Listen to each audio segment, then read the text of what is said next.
es importante que ustedes entiendan, cuando hablamos de grado de libertad, de qué es lo que estamos hablando.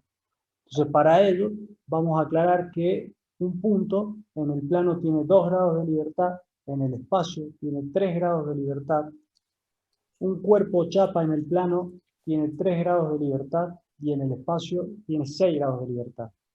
Entonces, ¿qué son los grados de libertad? Son las posibilidades que tienen o ese punto, o esa chapa, o ese cuerpo de moverse.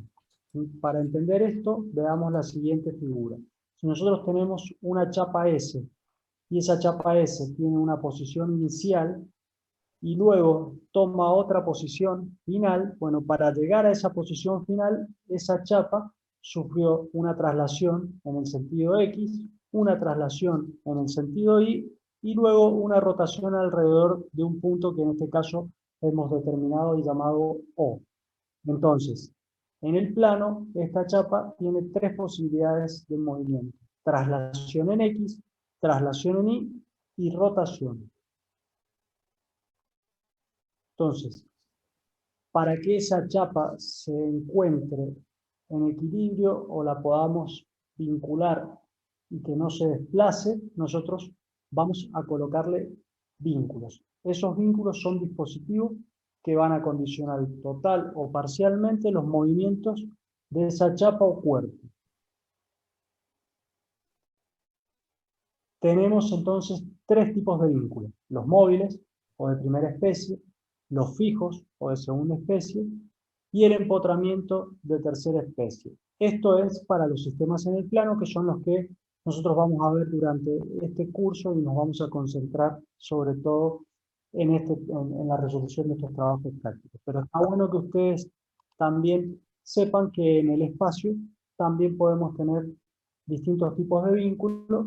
Un vínculo móvil en el espacio puede restringir 1 o 2 grados de libertad, un fijo restringe 3 grados de libertad, que son las 3 traslaciones en X, Y y Z, y el empotramiento restringe 6 grados de libertad, que en el espacio son las 3 traslaciones en los ejes X, Y y Z, y las 3 posibilidades de rotación alrededor de los ejes X, Y y Z. Para que ustedes tomen dimensión de cuando hablamos de un vínculo, les he seleccionado estas figuras, donde podemos ver aquí un vínculo fijo. Acá lo ven más de cerca. Esto es la estación de Retiro Mitre. Aquí tenemos un puente donde vemos esos apoyos que son fijos. Y aquí vemos, perdón, un apoyo móvil, ¿sí?, que está acá más claramente, donde tiene la posibilidad de moverse en uno de los sentidos, en este caso en el sentido X, y está impedido el movimiento en el sentido Y, en el sentido vertical. Entonces, acá tenemos bien materializado lo que es un apoyo móvil. Bueno, aquí les quería compartir este videito.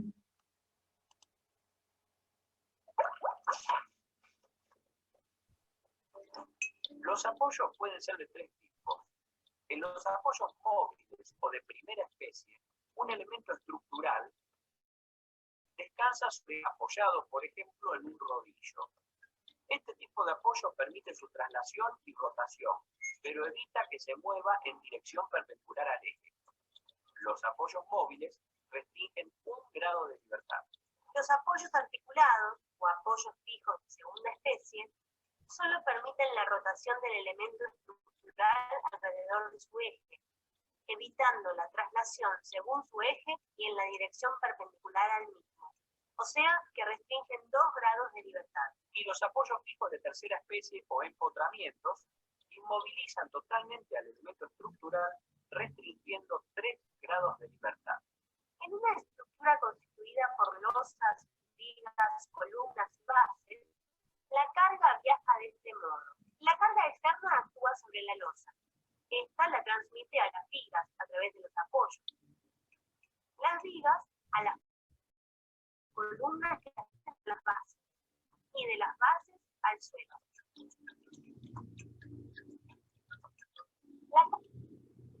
Bueno, quería compartir ese video que es bastante didáctico y gráfico, y aparte nos introduce en el tema que nosotros vamos a ir analizando, que son las estructuras y las distintas partes de esa estructura. Ahí hablaban de cómo viajaban las cargas a través de los distintos elementos.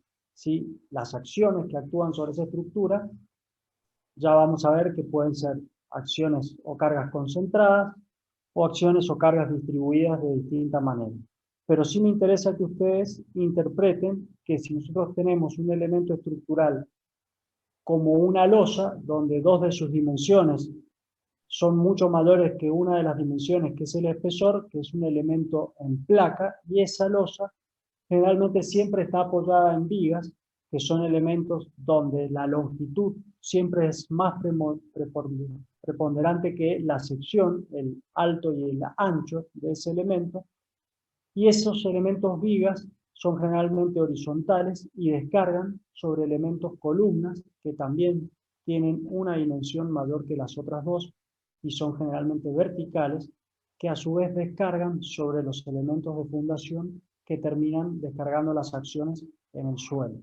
Entonces, toda esta transferencia de cargas que vamos pasando de un elemento a otro para llegar finalmente al suelo, nosotros, bueno, vamos a ir con esas acciones calculando los esfuerzos internos que se producen en esos elementos estructurales para poder darle la sección adecuada para poder resistirlo. Ahora nosotros concentrémonos en esas acciones que pueden tener los distintos elementos y veamos qué tipo de acciones se pueden presentar en la resolución después de los ejemplos y los ejercicios que nosotros vamos a hacer en el trabajo práctico.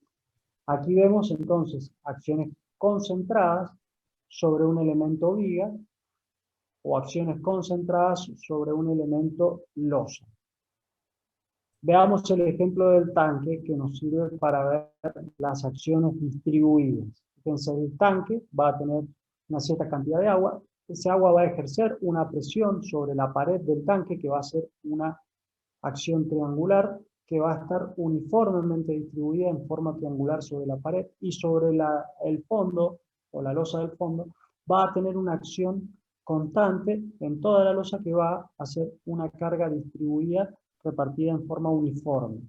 Otro ejemplo de una acción uniforme repartida en toda la longitud es el peso propio de esa viga o elemento estructural. Entonces, tenemos dos tipos de acciones, generalmente cargas puntuales, donde en una pequeña área se transmite toda la acción, o cargas distribuidas que van a repartir esa acción en una longitud ya mayor, donde podemos nosotros interpretar que la acción se puede repartir por metro de longitud de ese elemento estructural. Aquí tenemos una carga rectangular. Esa carga rectangular vamos a poder determinar la resultante de toda la carga distribuida que va a estar aplicada en el baricentro en este caso es uniforme, así que va a estar en el baricentro del rectángulo. Si fuese una carga triangular, la vamos a tener ubicada en el baricentro de la figura del triángulo, que está a 1/3 de la base. Y en la resultante va a estar dada por el área de esa figura, siendo la acción Q la base y la longitud de la carga distribuida, la altura. También puede tener forma trapecial, ¿sí? Y también debemos determinar el baricentro de esa figura para aplicar la carga resultante de toda la carga distribuida, que esa carga resultante nosotros nos va a ser de mucha utilidad para poder hacer el análisis después de las ecuaciones que intervienen en el cálculo de las reacciones. Y también podemos tener cargas combinadas, en algunos sectores cargas distribuidas y en otros sectores cargas puntuales. Siempre nosotros vamos a tener acciones exteriores y vamos a tener acciones reactivas que van a ser las que vienen dadas por los vínculos que restringen los grados de libertad que nosotros mencionábamos recién. Entonces, para que estos cuerpos se encuentren en equilibrio, estas reacciones tienen que ser iguales y opuestas a las acciones que va a tener el elemento estructural. ¿sí? En el caso, entonces, de una viga, podemos tener las fuerzas activas, y si esa viga está simplemente apoyada, es decir, va a tener un apoyo móvil y un apoyo fijo, va a tener estas fuerzas reactivas, ¿sí? Donde ambas van a ser iguales en cuanto a su módulo y opuestas, para mantener el equilibrio de este sistema estructural. ¿Cómo venimos hasta ahí, chicos? ¿Están? ¿Van entendiendo el tema? Sí, profe. Sí, profe. Porque Sí, yo sé profe. que por ahí han visto algunos de estos conceptos en física, pero bueno, aplicado ya a las estructuras, por ahí es la materia casi única que ven en la carrera de Ingeniería Industrial y Mecatrónica. Pero bueno, cualquier cosa, si hace falta, lo volvemos a repetir, ¿eh? No hay ningún problema. Retrocedemos, pregunten, no tengan miedo de preguntar. Bueno, veamos entonces los distintos apoyos. Dijimos entonces que el primer apoyo o el primera especie o apoyo móvil sí restringía un grado de libertad. Entonces lo representamos a ese apoyo móvil a través de, bueno, este triángulo con la base separada. En algunos casos hasta colocamos dos círculos haciendo de ruedas, como para interpretar bien cuál es el plano por el que se va a deslizar el apoyo, y obviamente siempre perpendicular a ese plano donde se puede deslizar el apoyo va a estar la restricción que va a presentar el apoyo móvil. También lo podemos representar con una biela, y entonces cuando nosotros reemplazamos el vínculo por la reacción que ese vínculo va a ejercer, lo colocamos perpendicular al plano de deslizamiento, es decir, en el sentido donde restringe la posibilidad de movimiento. Entonces, si tenemos una acción eje, esa reacción tiene que ser opuesta y va a ser igual a menos eje, el mismo valor, para que este cuerpo esté en equilibrio. Si tenemos un apoyo fijo, lo representamos ahora también con un triángulo y la base ya pegada sin la posibilidad de colocar esas rueditas para ver cómo se desplaza, porque ya no va a haber desplazamiento ni en X ni en Y. También lo podemos representar con dos bielas que se cortan en un punto, porque recuerden que los apoyos permiten la rotación de ese elemento, tanto el móvil como el fijo. Es como si tuviese una articulación en ese vértice del triángulo. En el caso de las bielas, la articulación se va a materializar donde se corten esas bielas. Y ahí vamos a tener el punto donde se permite rotar al cuerpo. Pero en el caso del apoyo fijo, vamos a impedir la traslación en ambas direcciones. Entonces, cuando reemplazamos ese vínculo por las reacciones, vamos a tener una reacción en X y una reacción en Y. Cuando tenemos un empotramiento que se materializa, bueno, con una línea y el rayado correspondiente, también lo podemos tener al empotramiento con un apoyo fijo y uno móvil efectivamente colocado, o tres bielas también efectivamente colocadas. Entonces, de esta manera, vamos a lograr que el cuerpo no pueda trasladarse ni en el sentido X ni en el sentido Y, y tampoco pueda rotar. Entonces, vamos a tener tres reacciones. Una reacción en X, una reacción en Y y una reacción de momento que va a impedir justamente esa rotación al cuerpo. Siempre nuestras reacciones van a tener como fuerza resultante una fuerza igual y opuesta a las acciones que estén actuando en ese elemento para que esté justamente en equilibrio. Que el cuerpo o chapa esté en equilibrio no significa que no vaya a deformarse. Todos los cuerpos sufren deformaciones, nada más que aquí en este análisis que nosotros hacemos para el cálculo de las reacciones y también para el cálculo de las solicitaciones, vamos a tener como hipótesis que esas deformaciones son planas o muy pequeñas y las despreciamos.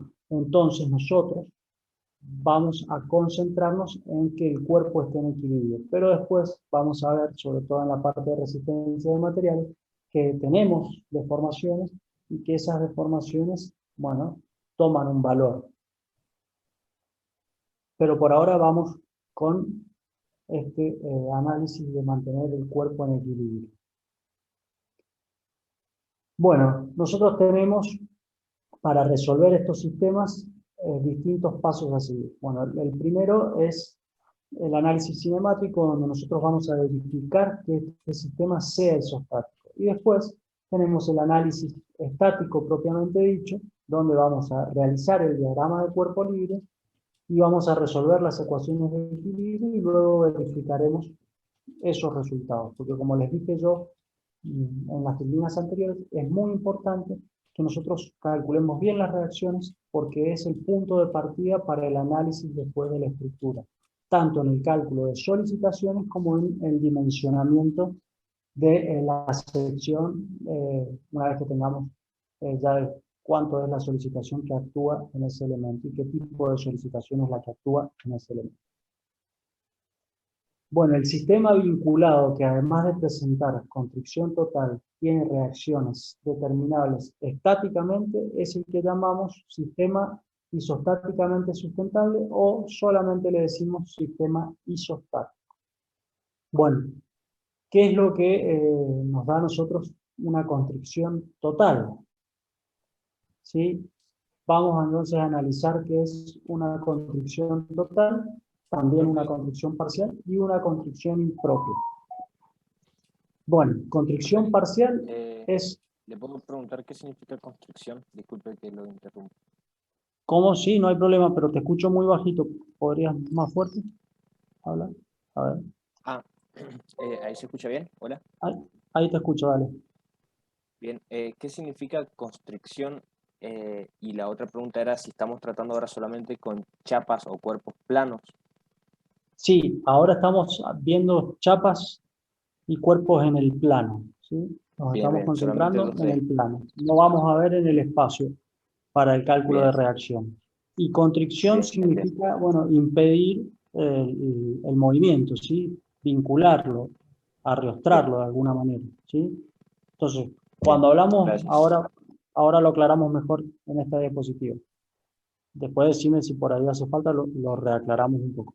Pero cuando hablamos de una constricción parcial es restringir la posibilidad de moverse, pero en forma parcial de ese elemento. Es decir, quizás si tiene la posibilidad de trasladarse en X, en Y y rotar, nosotros solo estábamos restringiendo una de esas posibilidades o dos. Pero todavía ese cuerpo puede moverse. Si nosotros tenemos una constricción total, ya le impedimos cualquier tipo de posibilidad de moverse el cuerpo. Ya no va a poder ni trasladarse en X, en Y, ni rotar.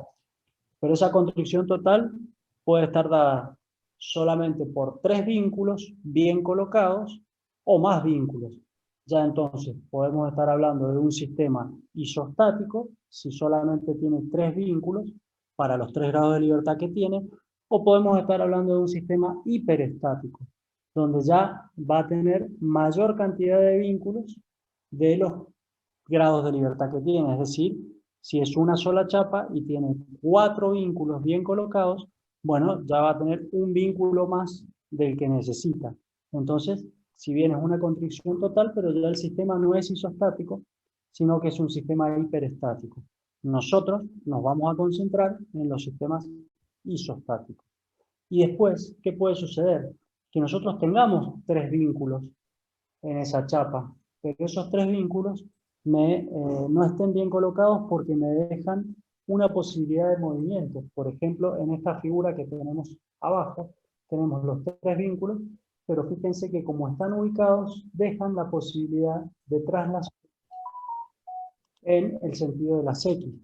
O bien puedo tener 3 vínculos, pero que los 3 se cortan en un punto, entonces le da la posibilidad, las rectas, digamos, de acción perpendiculares al plano de deslizamiento se cortan en un punto, entonces da la posibilidad de rotar en ese punto. O bien puedo tener 2 vínculos simples y un vínculo móvil, y esos 2 vínculos simples se cortan justo en el punto donde está aplicado y tiene la articulación del vínculo fijo, y también puede rotar en ese punto. Entonces, eso es lo que nosotros llamamos constricción impropia. Tenemos la cantidad de vínculos necesarias para tener una constricción total, pero al no estar bien ubicados los vínculos, dejan la posibilidad de un movimiento y ese cuerpo no está en equilibrio. ¿Estamos hasta ahí? Profe, lo molesto, ¿puede explicar de vuelta la constricción total? Sí, la constricción total está cuando yo tengo la cantidad de vínculos o más para que el cuerpo esté en equilibrio. Es decir, si yo tengo un cuerpo, una chapa, yo tengo 3 grados de libertad.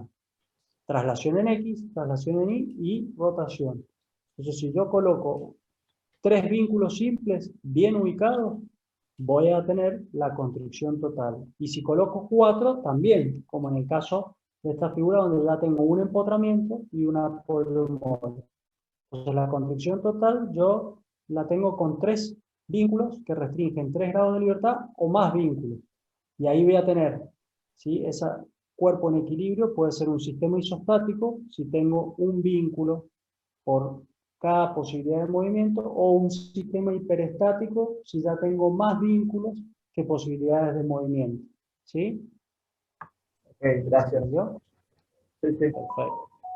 Y después está la construcción impropia, que tengo la cantidad de vínculos necesarios, pero no están bien ubicados. ¿Sí? Y me dejan la posibilidad de moverse, como hemos visto acá en estos ejemplos de aquí abajo. Bueno, eso era para una chapa sola. Si ahora tenemos una cadena cinemática abierta de chapas, es decir, que tenemos chapas vinculadas a través de articulaciones, pues bueno, vamos a necesitar mayor cantidad de vínculos para que esas cadenas cinemáticas estén en equilibrio y sean también un sistema isostático. Recuerden que nosotros ahora solamente vamos a resolver sistemas isostáticos, que son los que nos permiten las ecuaciones de equilibrio estático que nosotros vamos a manejar a partir de la resolución de nuestras incógnitas, que en este trabajo práctico van a ser las reacciones y en los prácticos que siguen van a ser los esfuerzos internos, tanto para vías de alma llena como vías reticuladas. Bueno, veamos entonces qué es lo que sucede en una cadena cinemática abierta. Nosotros tenemos una cantidad n de chapas y cada cantidad de chapas van a existir n-1 articulaciones. Es decir, si yo tengo 2 chapas, van a estar unidas por una articulación. Entonces siempre van a haber una cantidad n de chapas y una cantidad n-1 de articulaciones intermedias. Cada chapa ya sabemos que posee 3 grados de libertad. Y cada articulación sabemos que restringe 2 grados de libertad, porque la articulación lo único que permite es rotar. La traslación en X y en Y la restringe. Entonces, cada articulación restringe 2 grados de libertad. Entonces, el número de grados de libertad que va a tener una cadena cinemática va a estar dado de 3 por cada chapa que tengamos, menos 2 por n-1, que son las cantidades de articulaciones que se van a ir presentando por cada una de las chapas. Si nosotros operamos matemáticamente, llegamos a que en una cadena cinemática los grados de libertad van a ser igual a n más 2. Si tuviéramos una sola chapa, no sería una cadena cinemática, pero ¿cuántos grados de libertad tendríamos? 3. Si tuviésemos una cadena cinemática compuesta por 2 chapas, los grados de libertad van a ser 4. 3 chapas, grados de libertad, 5. ¿Sí? Entonces, los grados de libertad en una cadena cinemática están dados entonces por la expresión que acabamos de desarrollar, ¿sí? Haciendo el análisis de cuántos grados de libertad tiene cada chapa, cuántos restringe las articulaciones, cuántas chapas podemos tener y cuántas articulaciones en función de esa cantidad de chapas que tenemos. En una cadena cinemática cerrada, ya directamente los grados de libertad están dados por la cantidad de chapas que tenemos, porque tenemos igual cantidad de chapas que articulaciones entre sí. Entonces, si tenemos 3 chapas, vamos a tener 3 articulaciones. Si tenemos 4 chapas, vamos a tener 4 articulaciones. Para una cadena cinemática cerrada de n chapas, vamos a existir n articulaciones intermedias. Entonces, cada chapa posee 3 grados de libertad y cada articulación restringe 2. Entonces el número de grados de libertad G termina siendo 3 veces el número de chapas menos 2 veces el número de chapas, por lo tanto, grado de libertad igual al número de chapas. Aquí tenemos un ejemplo de una cadena cinemática abierta, puede ser un arco triarticulado o un pórtico triarticulado. Fíjense que acá tenemos apoyos fijos, es decir, que cumpliríamos con los grados de libertad restringidos porque necesitamos 4 vínculos para restringir esos grados de libertad que tenemos. Tenemos 2 con apoyo, 2 aquí con este apoyo fijo y 2 acá con este otro apoyo fijo. Lo mismo en el pórtico. Bueno, otro ejemplo de cadena cinemática de chapas abiertas son las vías Herbert. ¿Sí? Esas vías Herbert son vías que tienen articulaciones intermedias y van uniendo, en este caso, 3 chapas. Bueno, aquí está la posibilidad de resolver esa vía Herbert a través de la independencia de acciones y superposición de los efectos, y se va analizando por tramo cada una de las vías como si fuesen vías independientes, donde vamos teniendo las acciones que se transmiten de la articulación de una vía a la otra. Pero no nos vamos a detener ahora en este análisis de la vía Herbert. Quiero que terminemos de ver todos los conceptos y ya después los repasamos analíticamente o en cómo nosotros vamos a determinar esas vías Herbert a través de las ecuaciones de equilibrio externo que nos da la estática y las ecuaciones de equilibrio interno que se generan a partir de esas articulaciones. Bueno, para ir cerrando esta primera etapa de conceptos teóricos, quería que ustedes vieran algunas estructuras reales aplicadas a la ingeniería industrial, que no todo viene de la parte de ingeniería civil, lo que es el análisis de estructuras, sino que en la parte industrial también hay muchas estructuras que nosotros tenemos que analizar para poder llevar sobre todo las tuberías, el piping, o cintas transportadoras, o pasarelas, ¿sí? Distintas estructuras que se ven en las industrias y que son muy importantes porque tienen dimensiones ya que ameritan un cálculo o una estructura de soporte especial. Entonces nosotros, si bien quizás no nos dediquemos, ustedes como ingenieros industriales no se dediquen a hacer un análisis estructural de un edificio, sí van a estar en un equipo de trabajo donde es un equipo interdisciplinario, donde van a tener que interpretar de qué es lo que se está hablando y si hay un ingeniero estructuralista diseñando estas estructuras soporte y habla de momento flector, de esfuerzo de corte, torsión, reacciones, etcétera, ustedes sepan de qué es lo que están hablando y puedan también contribuir en ese equipo como ingenieros industriales o mecatrónicos en la función que les toque desempeñar. Por eso es importante que aprendamos estos conceptos. Bueno, aquí tenemos distintos ejemplos, como les decía. ¿Sí? En la industria se manejan también estructuras soporte muy importantes para distintos tipos de apoyos, pasarelas, apoyo para piping, etc. Bueno, si quieren, descansamos 5 minutitos, tomamos un poquito de aire y retomamos.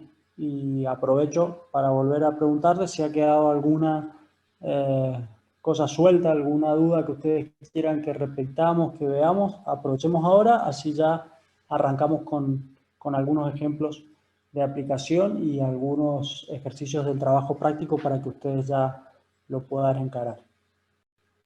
Profe, yo tengo una pregunta. Sí, dígame. En lo que sería el vínculo de unión entre las dos chapas, Sí. ¿hay una reacción? La articulación. Articulación. En la No. articulación. No hay ninguna reacción. En la articulación no hay reacciones. ¿Sí? La articulación lo que hace es vincular una chapa con la otra, pero no es como un apoyo móvil o un apoyo fijo que, digamos,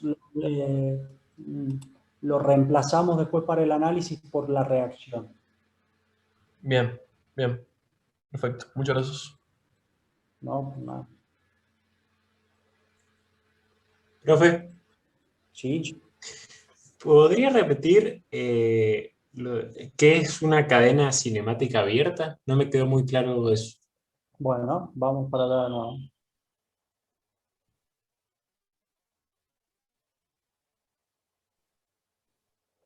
La cadena cinemática abierta es la conformación de dos chapas o más que se unen a través de esa articulación.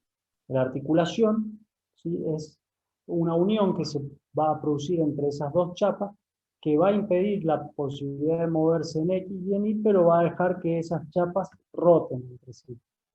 Entonces, para esa cadena cinemática nosotros vamos a necesitar mayor cantidad de vínculos que la que necesitamos para una chapa sola.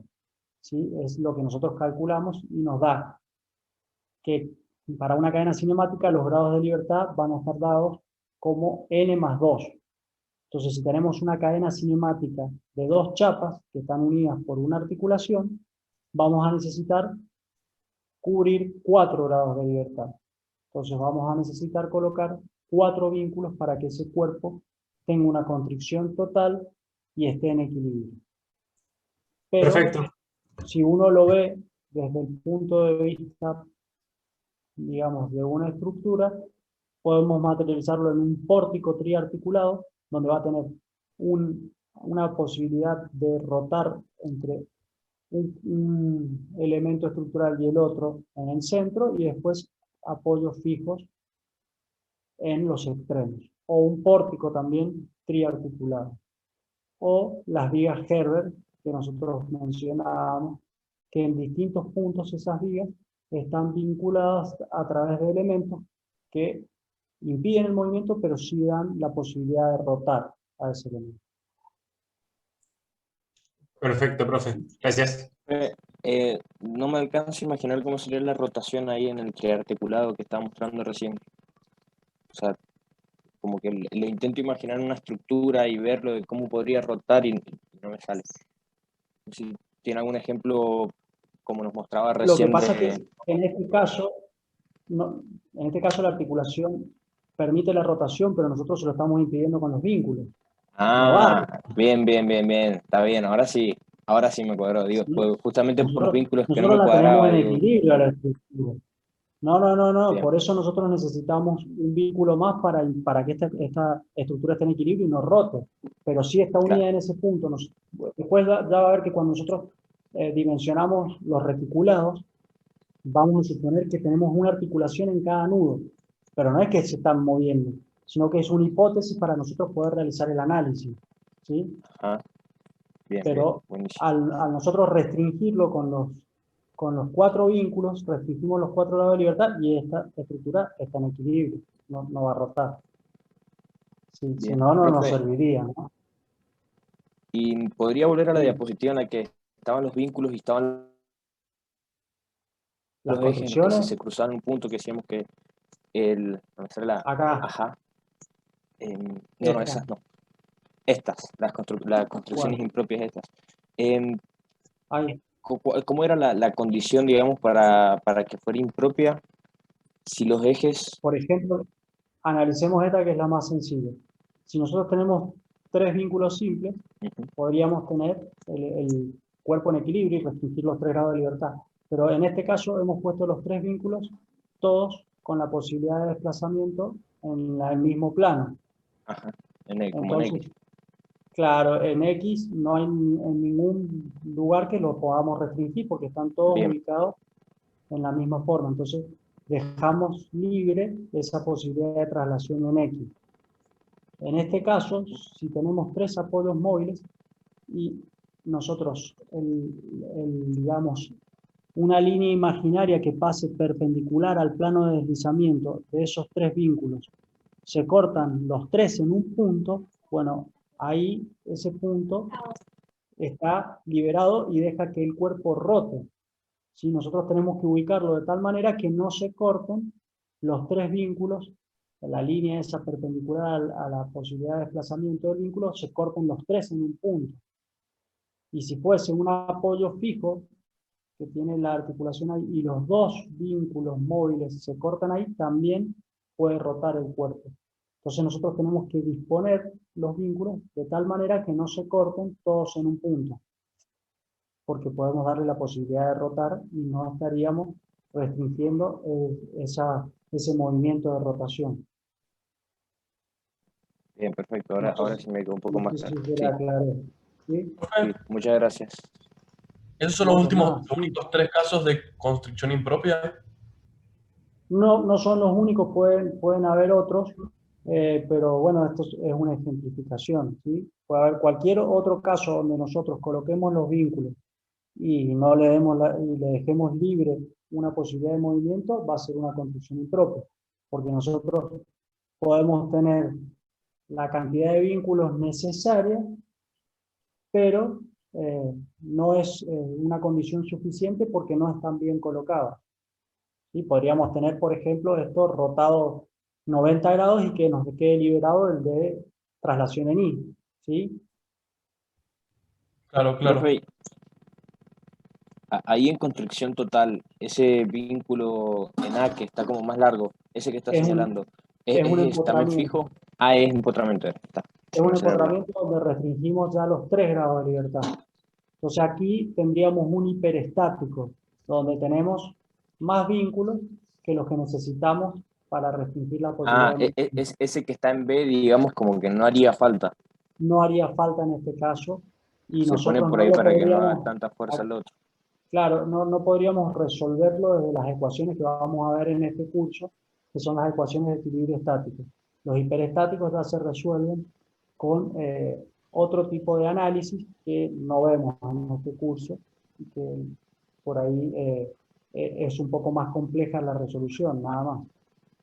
Nosotros nos vamos a Gracias. concentrar ahora en los sistemas isostáticos, donde vamos a tener, ¿sí?, la cantidad de vínculos igual a la cantidad de movimientos o grados de libertad que tiene ese cuerpo o esa chapa. Perfecto, gracias, profe. Profe, ¿No? ¿se podría decir que un Sí, vínculo de tercera especie es equivalente a 3 vínculos de primera especie? sí, Ah, bien, totalmente. perfecto. Siempre y Profe, cuando estén bien colocados. Siempre y cuando estén colocados en forma adecuada y no estén, digamos, cubriendo la misma posibilidad de movimiento, ¿no? Genial. profe, yo no sé si se escucha bien. Le quería preguntar si la presentación la van a subir al aula abierta, porque tiene un par de cosas más que no están en el apunte de teoría y estaban buenas. La subimos. Bueno, buenísimo. La dejamos ahí para que Gustavo, ustedes la tengan de guía. Gustavo, Perfecto, Sí, gracias. Gustavo, después lo charlamos, porque después los alumnos terminan estudiando de los apuntes y no es esa la idea, tienen que estudiar de libros. Pero después lo ok. conversamos en todo caso. Bueno, listo. Bueno, hacemos entonces un pequeñito descanso y retomamos ya con las aplicaciones prácticas para que ustedes puedan encarar el trabajo práctico número 2.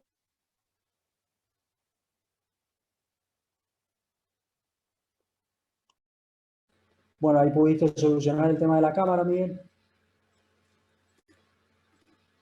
Solucioné el tema de la cámara, pero como tuve que actualizar el sistema operativo, tengo unos problemas con las claves y no puedo ahora acceder, viste, a las páginas de autogestión de la UTN y a un montón de páginas, así que estoy lidiando con eso. Todavía no puedo entrar a la página de la de Cuyo, pero ya lo voy a hacer, ¿no? Ya como de los grupos. Bueno, Sí, estoy peleando con eso dale. mientras vos das la clase. Bueno, ok. Dale, bueno. Bueno, ahora tomamos entonces un descansito y ya retomamos en un ratito. Sí, dale, no hay problema.